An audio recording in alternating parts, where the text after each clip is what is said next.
1 table spoon इसके अंदर नमक जाएगा, ठीक है, और आधा नींबू, 1 नींबू जाएगा और 1 टेबल स्पून इसके अंदर नमक जाएगा।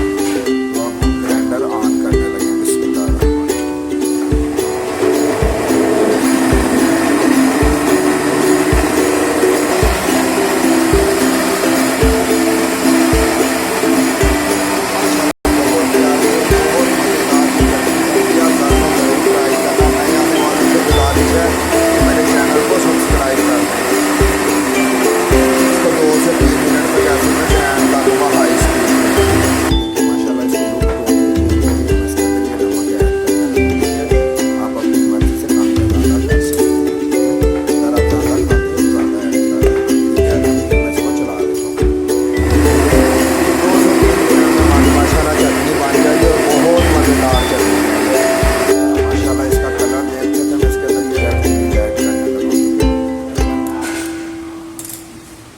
टेबल स्पून है, ठीक है। मैं फिर इसको थोड़ी देर के लिए चला लेता हूँ।